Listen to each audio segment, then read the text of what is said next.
ঘরের টিনগুলা হোসনারা খালার জন্য আমাদের দুইজন প্রবাসী ভাইরা ওনার জন্য কিছু অর্থ দিয়েছিলেন, আর আমি কিছু দিয়ে ওনার ঘরটার জন্য আমরা টিন নিয়ে আসছি। যেহেতু এখন বৃষ্টির সময়, তো আমরা সবাই ঘুমায় থাকবো ভালো জায়গায়, আর উনি ভিজে পড়ে থাকবে, সেটা তো আসলে মেনে নেওয়া যায় না। তো এই টিনগুলো আসলে ওই ঘরের জন্য। দেখেন ওই যে একটি ঘর, এই বাগানের ভিতরে যে ঘরটা, আমাদের একজন খালা ছিলেন, আপনারা জানেন, রহিমা খালা। সেই রহিমা খালার ঘরের একটি ভিডিও আমি দিয়েছিলাম আপনাদেরকে। তো কিছু প্রবাসী ভাইরা আর আমার কিছু অর্থ তাই দিয়ে আজকের ওনার ঘরের প্রথম টিনের ব্যবস্থাটা আমরা করি। দেখেন যাতায়াতের পথ কিন্তু একদমই নাই।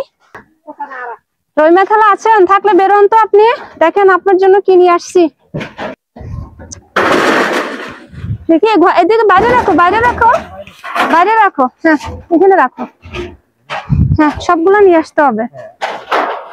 আপাতত এই টিন গুলাই আমরা অ্যারেঞ্জ করছি। তো ওই টিন গুলা দিয়ে আপনি ঘরের কাজ শুরু করতে পারেন। হ্যাঁ এখন ওই দিন যে আমি বাজার টাজার দিয়ে গেছিলাম, ওগুলা তো খাচ্ছেন না? কাজে কি গেছিলেন? না, কাজে যাননি। দেখেন এই ঘরটার ভিডিও আমি একে একে 2বার 3বার ছাড়ছিলাম।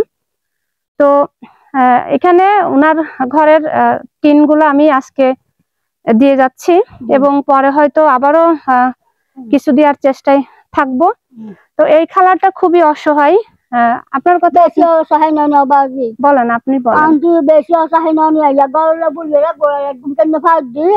বাতাস বাদ দেয় মা বই উঠিয়ে সুন্দর করে অ্যাঙ্গল বই দি লাগে দাঁতে টনি না বানি গাছ বসায় বাঙ্গে পড়ো ফান আবার উঠিয়ে সুন্দর করে আমার বাতা হুটা হাতায় বাক্য না দিলে মাঝির আগের আবার মাঝি বই ওইদের কুটতে ধরিয়ে। মানে এখন আর আপনার ভয় পেতে হবে না, বৃষ্টি তো ভিজতে হবে না। তো এই টিন গুলা যে আমি একা দিছি তা কিন্তু না, এখানে অনেক প্রবাসী ভাইদেরও অবদান আছে। তো সব প্রবাসী ভাইদের জন্য দোয়া করবেন। তোমার নাম নমস্কার দিদি আর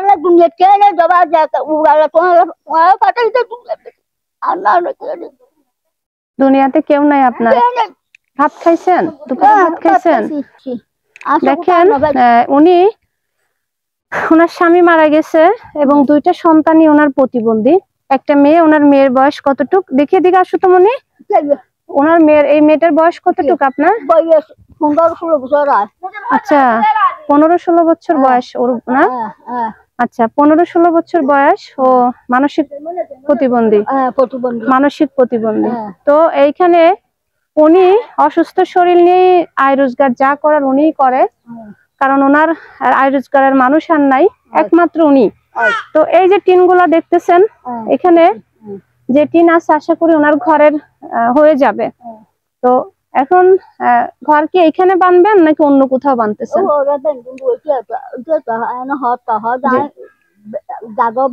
জি আচ্ছা আচ্ছা, ওইখানে থাকবেন আপনারা?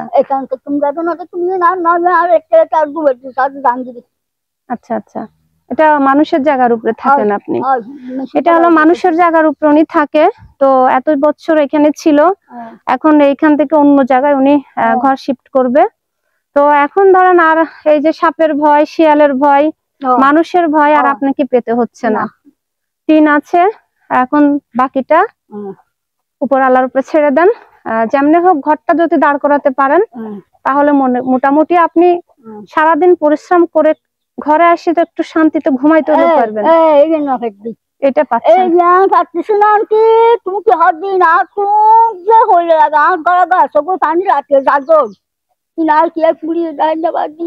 মানে ঘুমাইতে যে পারেন না? না না না উঠে লাগে না তো বাচ্চার সাথে কালে কাজ করবো না, মানে গাছের ভয়, পড়ার ভয়, এই জন্য ঘুমাইতে পারেন না। একটা সাবুগ্য ভাষাতে সাথ।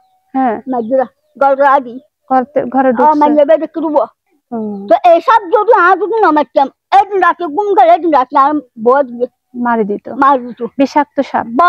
যাক এখন তো আপনি মোটামুটি মানে মনটা খুশি যে আপনি টিন পাইছেন, ঘরের আগে বাজারেও দিয়ে গেছিলাম সবকিছু। দেখেন ওনাকে এর আগে আমি, আপনারা ওই ভিডিও দেখছিলেন হয়তো, আমি বাজারঘাট সব দিয়ে গেছিলাম, 50 কেজি চাল এবং মাসে যা বাজার লাগে সব। এখন বর্তমানে এই টিনগুলা ওনাকে দিয়ে যাচ্ছি, ঘরের কাজ উনি শুরু করবে। আশা করি আপনাদের ভালো লাগলে অন্যকে দেখার সুযোগ করে দিবেন। আপনাদের একটি শেয়ার, একটু কমেন্ট, একটু ফলো, এটাই আমাকে আরো অনেক পরিবারের পাশে যেতে সাহায্য করবে। আপনাদের কাছে শুধু আমাদের এতটুকু চাওয়া, আমাদেরকে দোয়া করবেন।